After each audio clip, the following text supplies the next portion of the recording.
Tenemos a nuestro primer invitado de esta tarde, el señor Óscar Landarreche. Para quienes no lo conocen o no lo vieron en la televisión pública el fin de semana, Óscar es economista, profesor y escritor chileno que se ha especializado en filosofía y economía política, políticas públicas, macroeconomía, economía laboral y gestión pública. Sus estudios de pregrado en economía fueron realizados en la Universidad de Chile, donde hoy es profesor titular del Departamento de Economía, también es director de UE Economía, también es de la Maestría de Políticas Públicas de la Universidad de Chile, que fundó en el año 2004. Entre el 2014 y el 2018 fue presidente del directorio de Codelco, principal productora de cobre a nivel global. Además, es autor de diversos libros de economía, política y también libros infantiles. Les recordamos que todos ustedes podrán hacer preguntas a Óscar al final de su exposición. Óscar, queremos escucharte. Muchas gracias por acompañarnos esta tarde.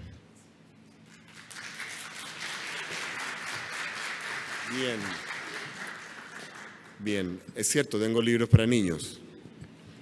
No hay ninguno sobre energía aún, pero podría ser una buena idea. Ya. Primero que nada agradecer la invitación a ES y a todos ustedes por estar acá. Vamos a tratar de hacer lo más productivo el tiempo que van a gastar en escucharme, a ver si les logro cambiar o hacer pensar un poco sobre la situación estratégica en que estamos en Chile. Yo le advertí al equipo organizador en la reunión preparatoria que tuvimos de que me va a costar ser demasiado optimista, ¿ya? ¿Ok? Porque la verdad es que estamos en una situación bien delicada en este país. Bueno, en el mundo, pero en este país, ¿no? En términos económicos. Y a mí no me gusta mucho, como decimos acá, dorar la píldora. Yo creo que cualquier estrategia corporativa de cualquier empresa, cualquiera, lo primero que tiene donde tiene que partir es con las dos patitas bien metidas en la realidad, ¿no? Y como mirando las cosas bien de frente y sin contarse historias, ¿ya? Y a partir de ahí uno hace apuestas estratégicas hacia oportunidades futuras, pero sin contarse la historia de que no tienes el problema, porque lo tienes, ¿ya? Entonces los prevengo para que después no me digan qué desastre, fui a deprimirme con el señor Landarreche, digamos, ¿eh? Okay. Bien. Entonces, bueno, la presentación que tengo se llama El Momento Estratégico de Chile. Veamos si logro pasar esto. ¿No? ¿Cómo se pasa? Amarillo. Bien, ahí está el índice, no se preocupen, esto va bastante rápido, son básicamente gráficos. Entonces, lo primero de lo que quiero decir es que para analizar el momento estratégico de una economía, uno siempre tiene que acordarse que hay dos frecuencias acá. Una frecuencia es lo que está pasando en el corto plazo, que usualmente es lo que domina nuestra atención, ¿no? Especialmente cuando uno tiene un cargo ejecutivo, uno está preocupado del corto plazo, o la gente de la política también está preocupado del corto plazo porque ahí es donde se juega su futuro político.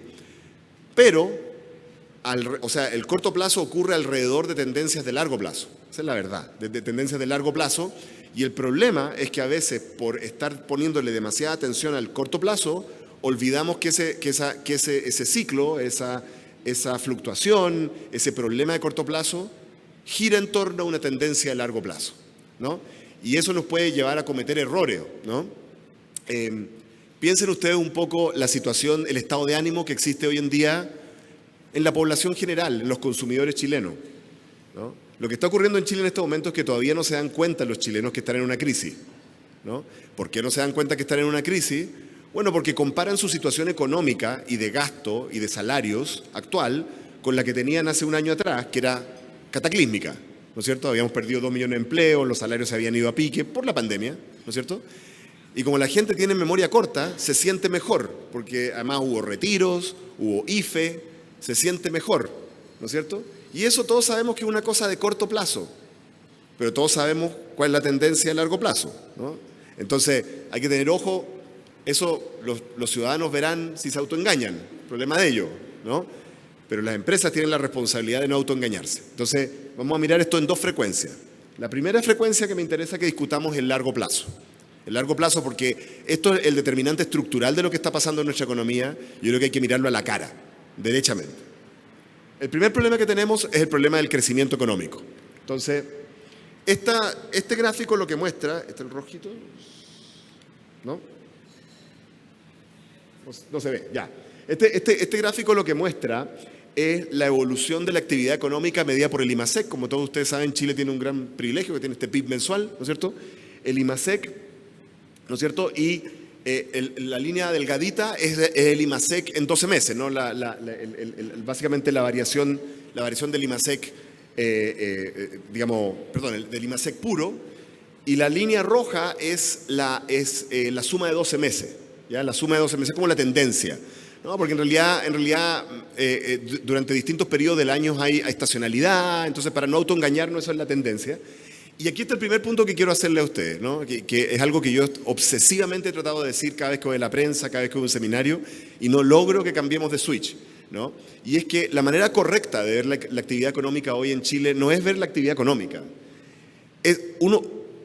Cuando uno es una economía que crece con tasas elevadísimas, como eran en los famosos 30 años, o sea, en los años 90, cuando uno crecía 7%, 8%, 10%, tasas chinas, aunque ya no son, ¿no? Pero tasas, ¿no? Uno habla del crecimiento económico, pero cuando uno está con las tasas bajas que uno tiene ahora, uno habla del crecimiento per cápita. Porque la realidad es que hace mucho tiempo que Chile le está costando crecer más que el crecimiento de la población. Y lo que en realidad importa desde el punto de vista de una economía es el crecimiento per cápita, ¿no? Es cuánto tú produces por persona.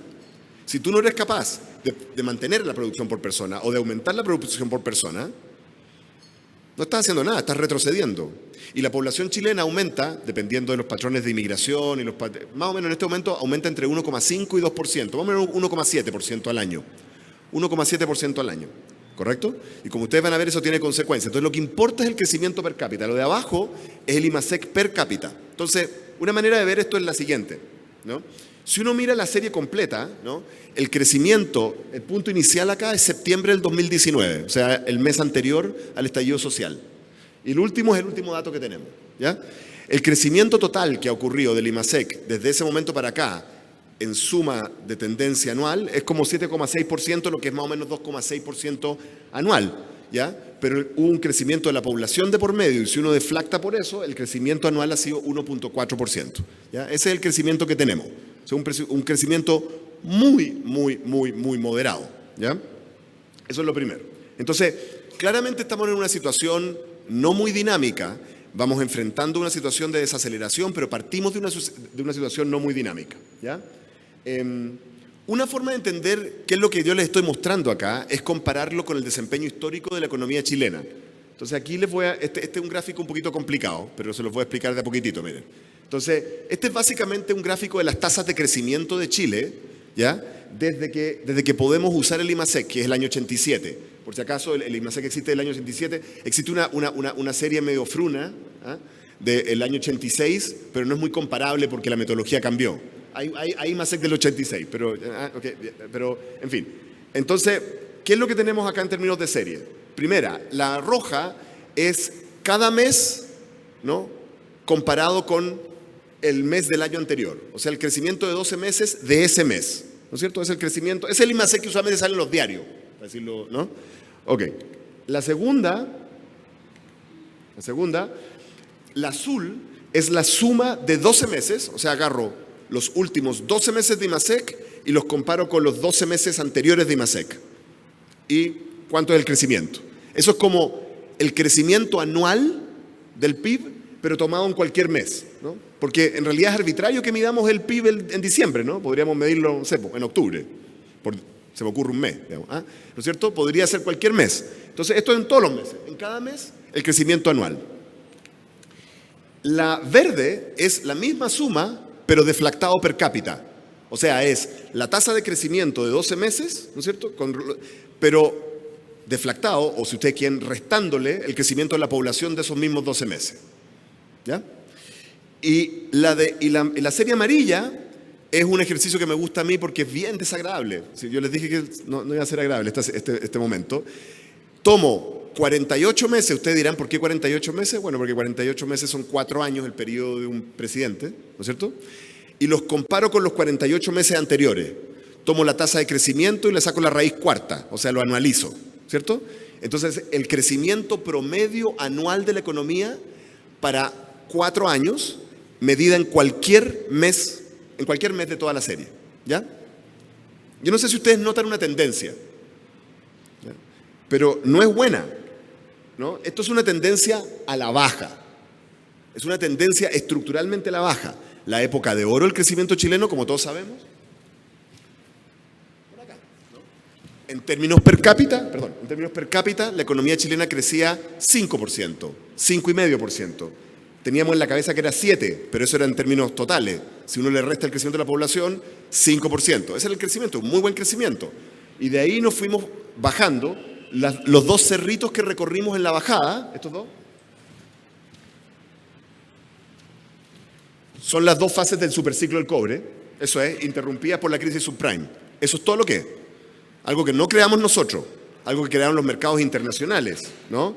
La tendencia por la que vamos recorriendo es una tendencia a la baja. Y aquí está lo peor.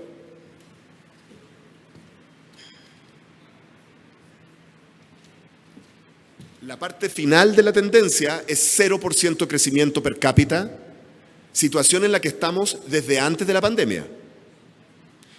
En septiembre del año 2019, con el presidente Piñera diciéndonos que él quería restablecer el crecimiento económico, el país estaba creciendo 0,5% per cápita anual. O sea, había un problema.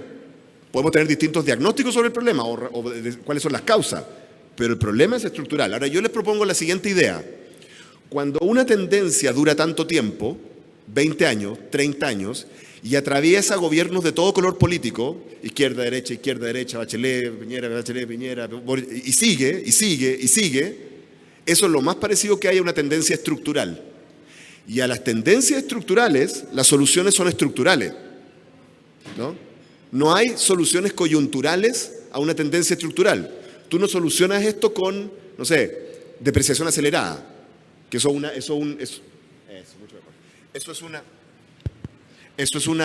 una tendencia, eso es algo coyuntural, cíclico. Y piensen ustedes, ¿desde cuándo no tenemos reformas estructurales a la economía? En cualquier dirección, izquierda o derecha. ¿Desde cuándo no hay reformas estructurales pro crecimiento, bajo cualquier teoría? Desde hace mucho, mucho tiempo. Y bueno, ¿qué es lo que ocurre con una economía que hace eso? Stagnation, ¿no? Se va paralizando. Ok. Bien. Entonces, 0 crecimiento per cápita. Ese es un problema que tenemos, ¿no es cierto? Ahora, miremos más de cerca esto.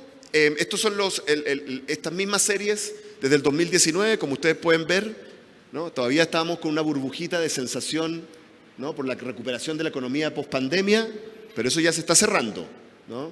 Muy pronto vamos a tener a la gente dándose cuenta de la recesión en que estamos.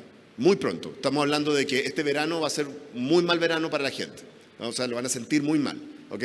Así que estamos en esa situación. Entonces, bueno, cuidado con autoengañarse con una recuperación espuria, que es básicamente lo que estamos, porque esa recuperación está girando en torno a una tendencia que es mala. Ok. Bien, ¿cuál es la causa de esta tendencia? Simplemente les voy a dar un brochazo a las causas. La primera tendencia es esta. Estas son medidas de productividad total de factores de Chile. No las calculé yo. Una la calcula la Comisión Nacional de Productividad, donde creo que todavía está mi amigo Rafa Berguán, creo, no sé, parece, o no sé. Y la fundó Joe Ramos. La otra es la que calcula la DIPRE. Curiosamente, la DIPRE, que tiene como misión ser un poquito más optimista que el resto, es la más pesimista. Y la otra es CLAPE UC, que es como este centro de estudio de la RAIN, digamos, ¿no? En la Católica, ¿no? Y bueno, ellos se pelean entre ellos de cuál metodología es mejor, y la tuya y la mía, y se tiran bananos, digamos, de un lado a otro de la mesa. Y una gran discusión teórica para los economistas, pero la realidad es que si uno mira de lejos, las tres cuentan la misma historia. La historia es que cuando Chile creció, crecía su productividad y la productividad se estancó de algunas medidas y de acuerdo a otras está cayendo la productividad. Ya. Siguiente problema, ¿por qué está cayendo la productividad? Este es un gráfico muy desagradable que a mí me gusta mucho mostrar porque como ustedes se están dando cuenta, mi misión en la vida es deprimir a la gente, ¿ya? Entonces este gráfico muestra lo siguiente. En el eje Y, este es el gasto privado y público, o sea, incluyéndolo a ustedes, ¿no?, en ciencia, investigación y desarrollo como porcentaje del PIB. Y acá yo tengo el número de investigadores por millón de habitantes. No gente con doctorado, gente que se dedica a investigar en una empresa, el departamento de desarrollo, en una universidad, en donde sea. Ya, no sé si ubican a Chile. Les doy una pista, está en rojo. ¿Ya? Estos no son puros países OCDE, por si acaso, ¿eh? Estamos acá, aquí. Perdón. ¿Cómo se puede retroceder, de hecho? ¿Arriba? Ya. Estamos aquí. Es un desastre. Y les voy a decir una cosa, esto está bajando. Esto era mejor hace 20 años atrás. Ahora, era mejor, estábamos aquí. Estábamos como Argentina. Ahora estamos peor que Argentina. ¿Ya? Entonces la pregunta es, ¿cómo crece la productividad de un país que no investiga? Yo no sé. Bueno, hay un problema aquí. Bien, el problema de la innovación. Otra causa de crecimiento, la infraestructura. Miren esto.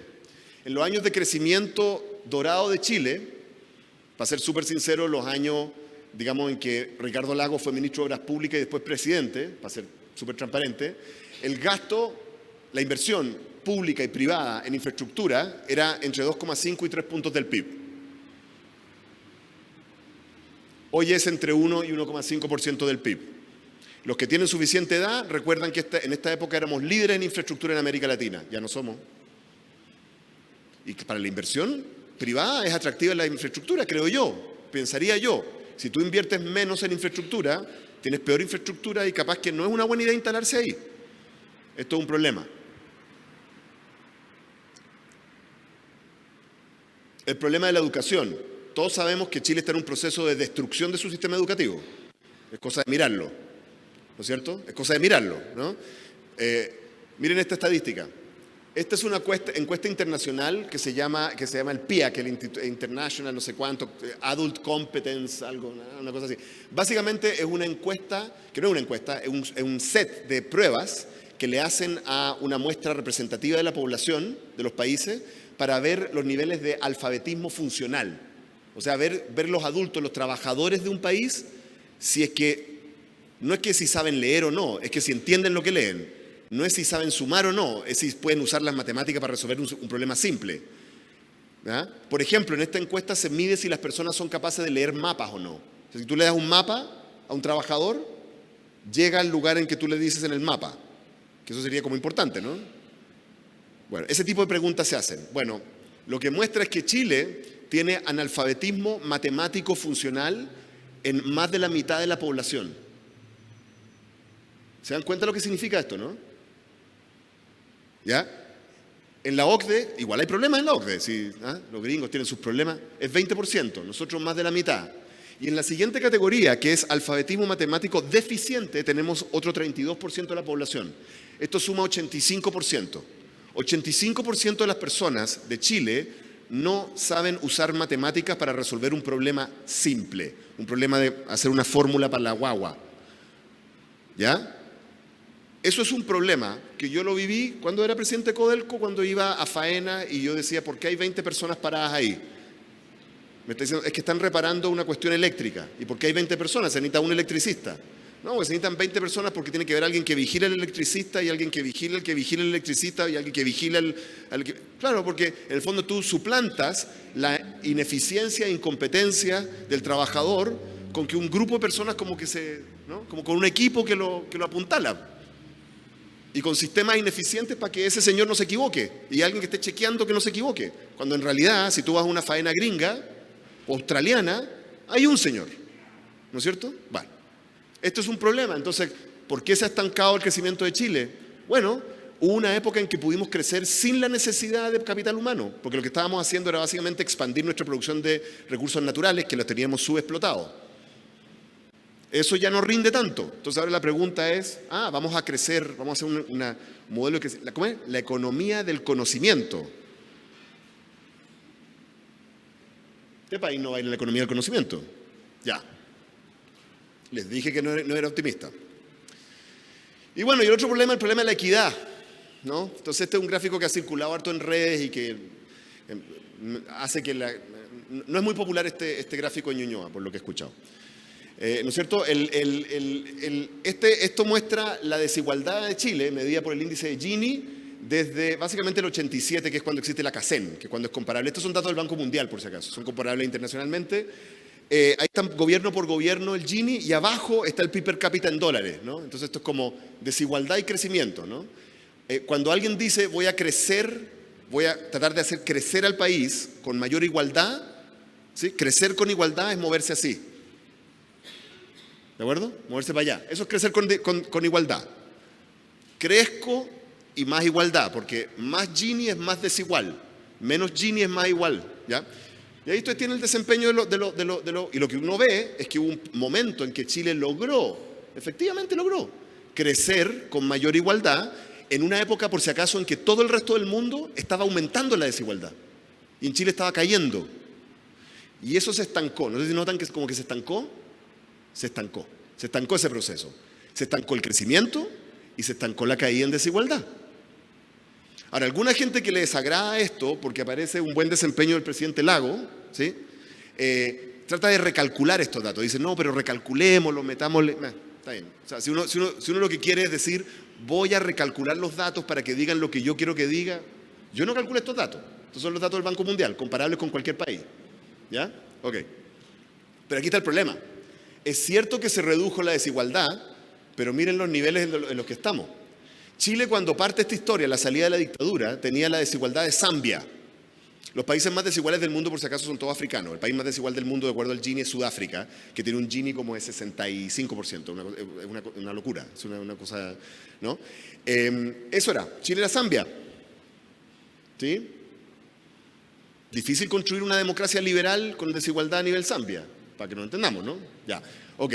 Y luego logramos pasar a Brasil y Colombia, que son países más desiguales que nosotros hoy, efectivamente, son más desiguales hoy.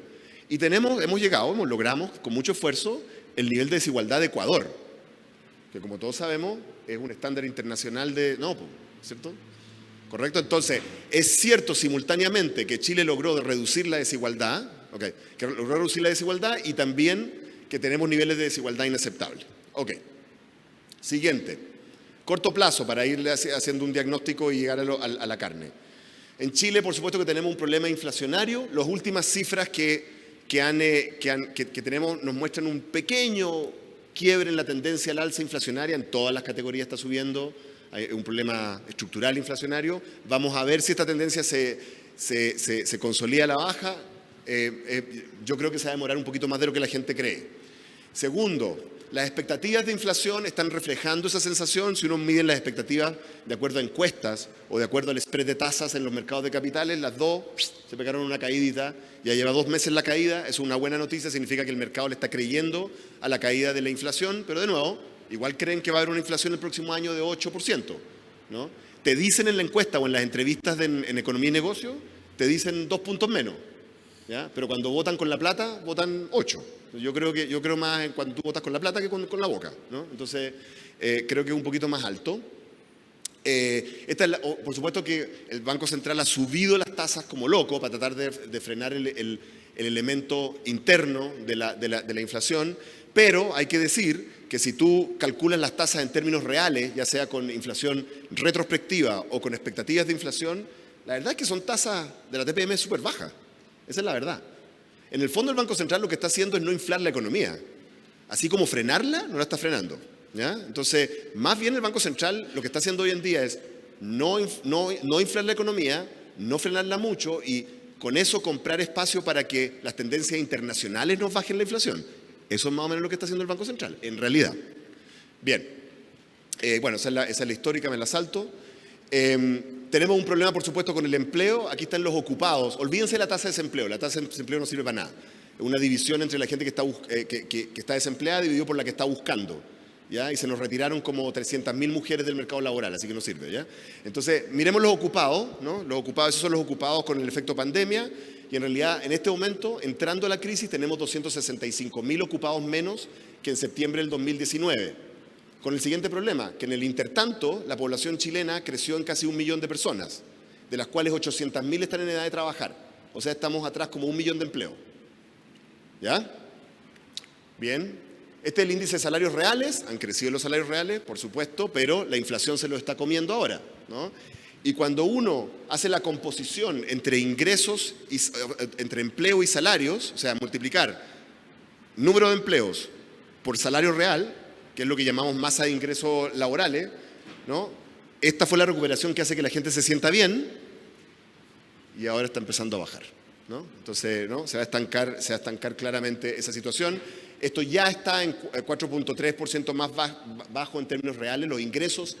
Los ingresos del hogar de clase trabajadora chilena típico son 4.3% más bajos en términos reales hoy, antes de entrar en la recesión, ¿ya? Esos son los componentes, no importan los componentes. Vamos con el problema cambiario, este lo conocen ustedes. Esta es la trayectoria del tipo cambio chileno, pesos por dólar, pesos por euro, desde el 2014, ¿no? Esto es como, esto yo lo llamo el gráfico estrellita, como las estrellitas que uno hacía antes cuando no había TikTok, uno jugaba con estrellitas, ¿no es cierto? Y vamos para arriba, ¿no? La depreciación, esto es una depreciación estructural, porque si el problema fuera el dólar, no debería cambiar nuestra valoración en euro. Pero cuando tu moneda varía en pesos y euro es porque es tu problema, no el dólar, ¿no? Y todo el mundo se fija siempre en los momentitos en que el problema es del dólar. Por ejemplo, aquí el problema es del dólar. Esta o esa, ¿no? Pero esta es el peso, ¿ya? Ok. Y la historia lamentablemente es esta. Ahí teníamos una normalidad, que es la normalidad pre-estallido, básicamente pre-pandemia, ¿no? Que era cuando teníamos 700, ¿no? 600, ese era el peso chileno, 700, ¿no es cierto? Y tuvimos el año 2019, pasamos a una nueva normalidad, la nueva normalidad es esta, ¿no? 850, 870, 900, por aquí, ¿no? Y lo que muchos creemos, o por lo menos la gente que está diciendo la verdad, creo, es que vamos para allá. Yo firmemente creo que el próximo año vamos a estar sobre 1000, es un problema de tiempo nomás, creo yo, ¿no? Entonces, y nos vamos a estacionar allá arriba, ¿ya? Y bueno, esto genera todos los problemas que ustedes conocen en términos inflacionarios y todo lo demás. Vamos terminando. Tenemos un problema fiscal, ¿no? Se está, por supuesto, disparando la deuda y el déficit fiscal.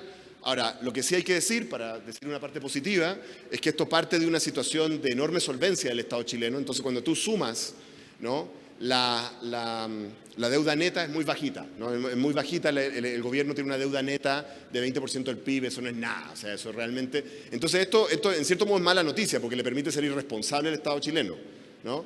Pero es buena noticia en el sentido de que tenemos municiones, ¿no? El fisco puede hacer cosas, ¿no?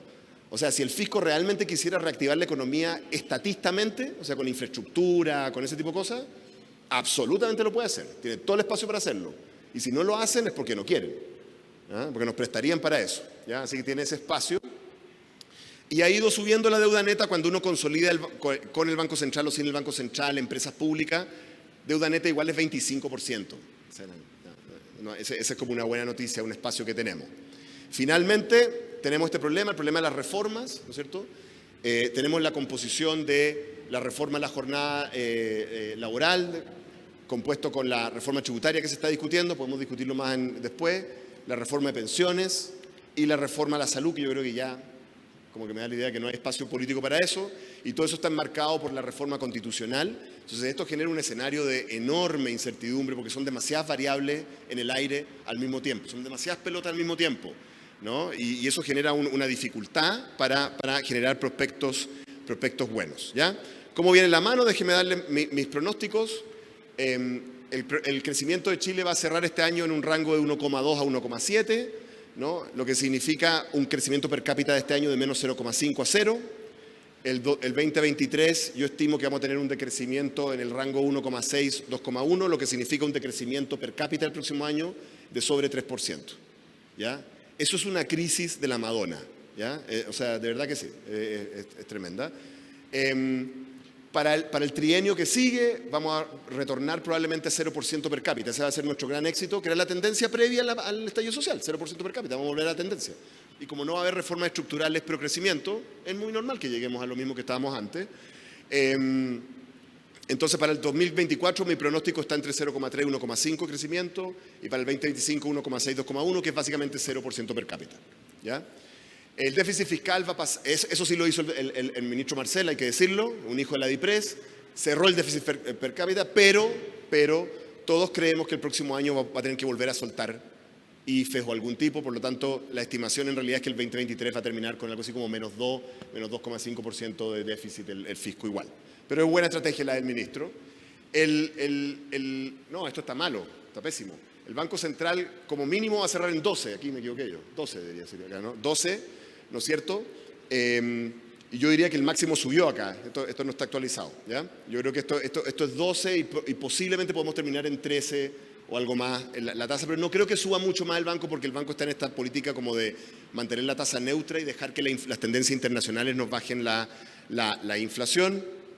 Y como les digo, yo creo que nosotros vamos a pasar a un rango de tipo cambio sobre el 1000, vamos a ir claramente una tendencia que va a estar por arriba de 1000. Así que esos son mis pronósticos. Muchas gracias.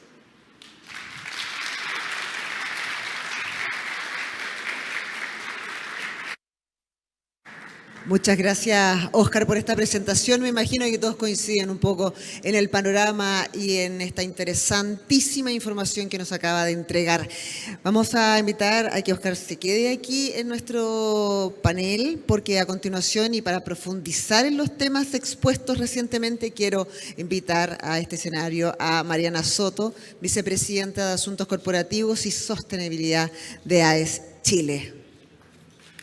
Mariana, bienvenida.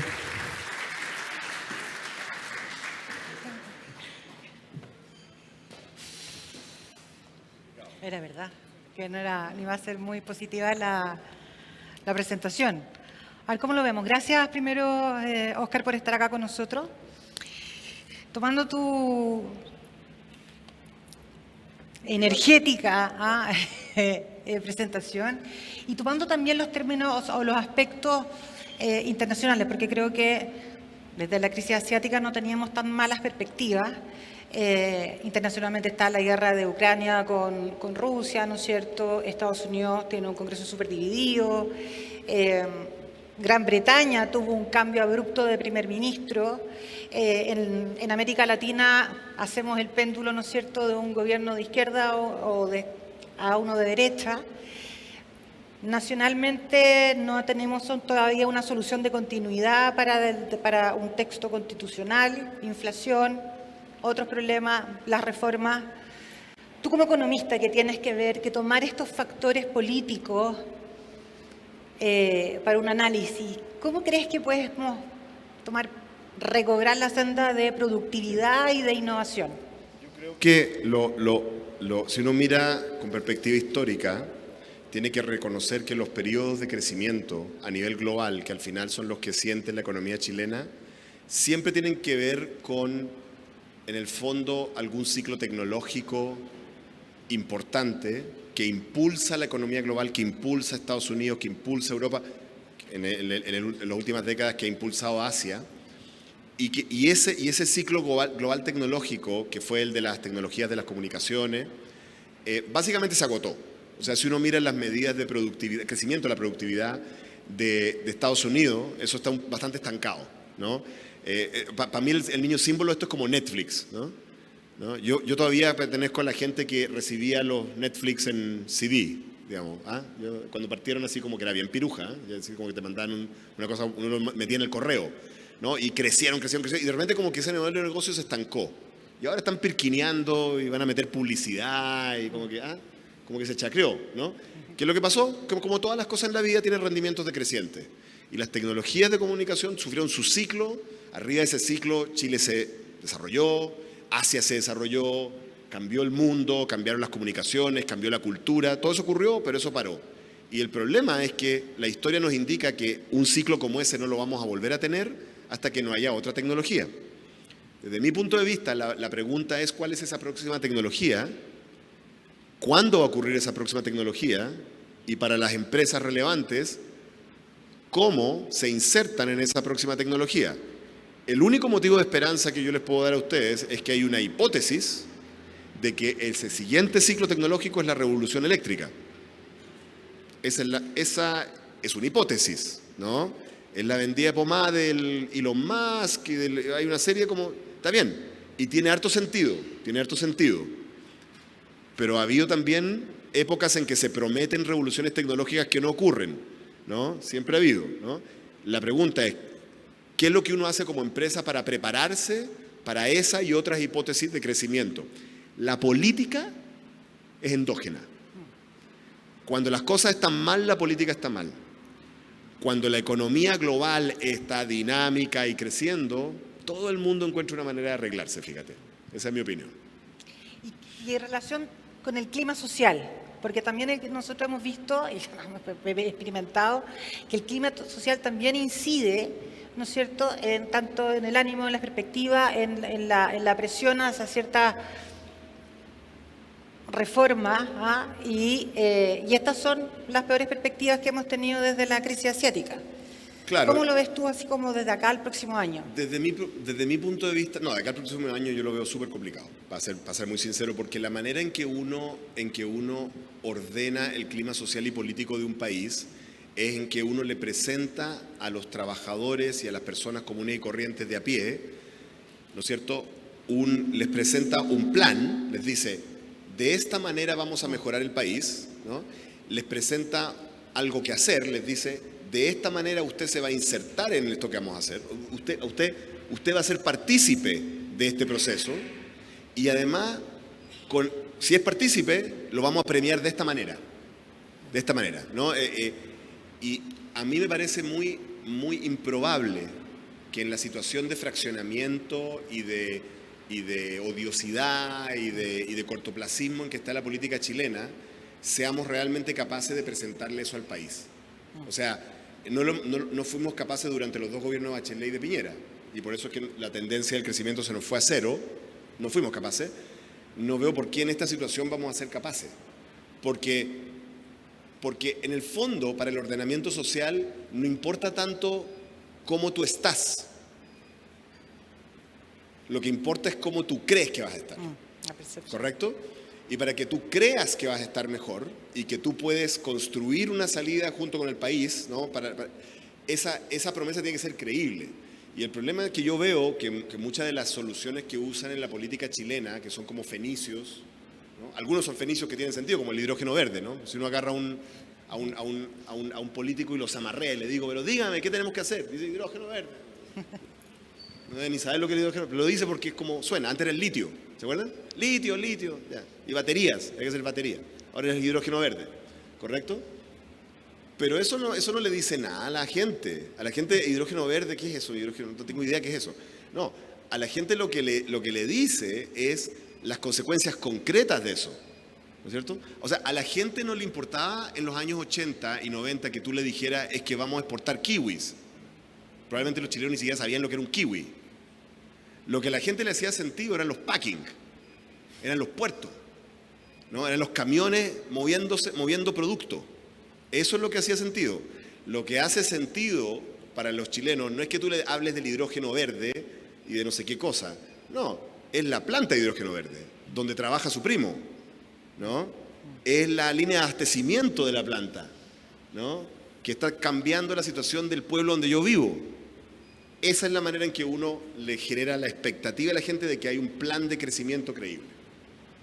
A todo esto, tenemos micrófonos disponibles para el público si quieren hacer alguna consulta desde su puesto. ¿Y alguien se les puede ir pasando micrófono?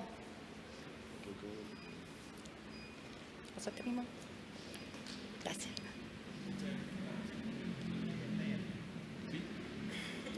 ¿No?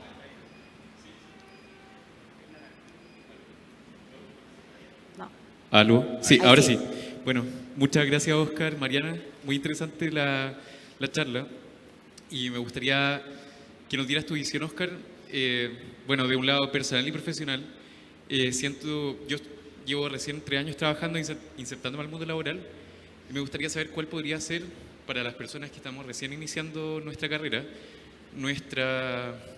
cómo podría ser nuestra visión o como algún consejo para aportar a la sociedad en un Chile que está tan cambiante. Correcto.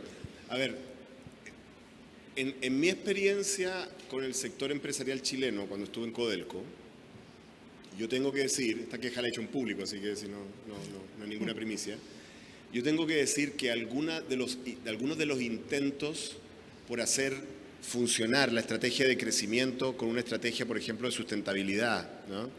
o hacer funcionar una estrategia de crecimiento con una perspectiva ética de las empresas, ¿no?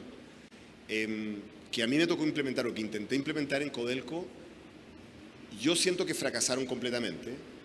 Y una de las razones por las que fracasaron es porque yo puedo dar fe del enorme escepticismo que existía respecto de esas iniciativas cuando yo las impulsaba. O sea, de hecho, ni siquiera estoy haciendo una inferencia porque en privado me lo decían. Me decían que esto era una cosa como romántica, que yo era como muy de Harvard. Yo nunca fui a Harvard, pero según ellos yo era de Harvard. Y que no, que aquí los mineros sabemos cómo hacer las cosas y llevamos 40 años haciendo, y que así es la cuestión. Nosotros, cuando uno decía... Cuando yo lancé, por ejemplo, la iniciativa Cobre Verde en Shanghái, me llené de gloria en Bloomberg, en Financial Times, no sé cuánto. Pero cuando venía a los foros acá, no, hacer cobre verde, producción, ¿qué verde? ¿Verde de qué? Nada, ¿no? Entonces, cuando yo lancé la filial tecnológica de Codelco, para convertir los problemas tecnológicos de Codelco en un apalancamiento de proveedores tecnológicos, ¿ya? ¿Qué es eso? Picking the winners, me dijeron. Eso es picking the winners. ¿Ya? Y bueno, apenas me fui, los desmalentaron las dos. ¿Ya? Desde mi perspectiva, mientras el sector empresarial chileno siga con esa perspectiva, está condenado al desastre. ¿Ya? Y va a ser víctima de estallido social tras estallido social, ¿sí? Hasta que nos hundamos en un pantano. Cosa que por si acaso ha ocurrido en varios países latinoamericanos que han estado al borde del desarrollo. ¿Ya? Tal cual, idénticamente. Entonces, lo que pueden hacer los nuevos profesionales que tienen una perspectiva por razones generacionales más moderna es insertar en el mundo empresarial una mirada más compleja y estratégica que haga que el tipo de desafíos de la sociedad que queremos construir, una sociedad sustentable, un mercado laboral paritario, que no discrimine, meritocrático, ¿no es cierto?, en que cualquiera de cualquier parte del país llegue a donde tiene que llegar, esos atributos sean parte de la propuesta de valor de la empresa. Ese es el punto.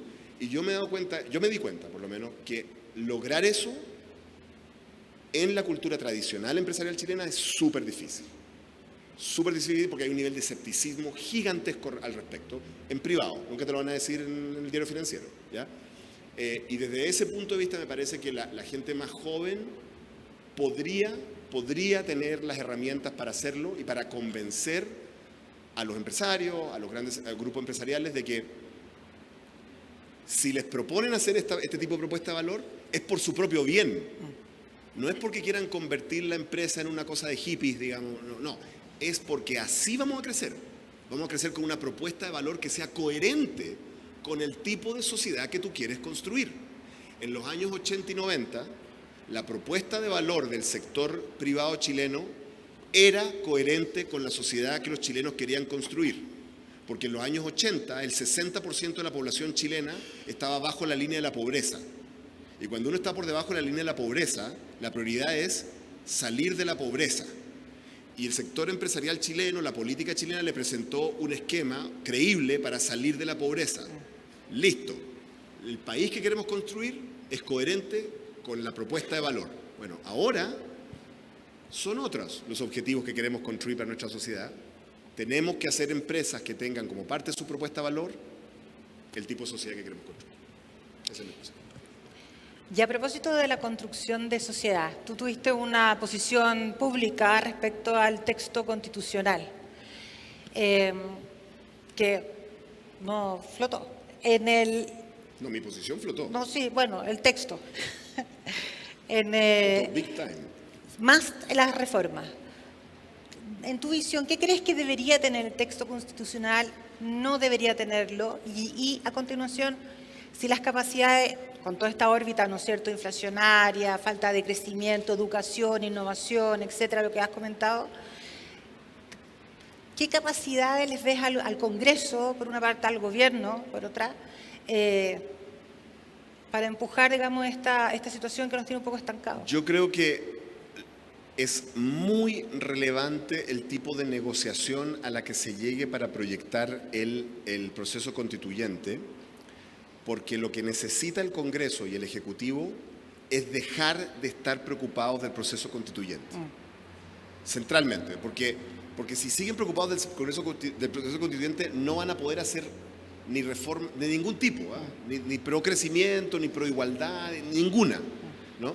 Entonces lo que se necesita es un proceso constituyente, en mi opinión, lo más fome posible, ¿no? O sea, como una cuestión así como bien de abogados constitucionalistas, así como, ¿no? Pato Zapata y Lucho Cordero, digamos, ¿no? Aburriéndonos a todos. Eso es lo que se necesita. Una cosa así, y que coloque eso en un track, ¿no? Si ustedes quieren, bastante técnico, representativo, democrático, electo, todos esos atributos, pero bastante como, Igualitario.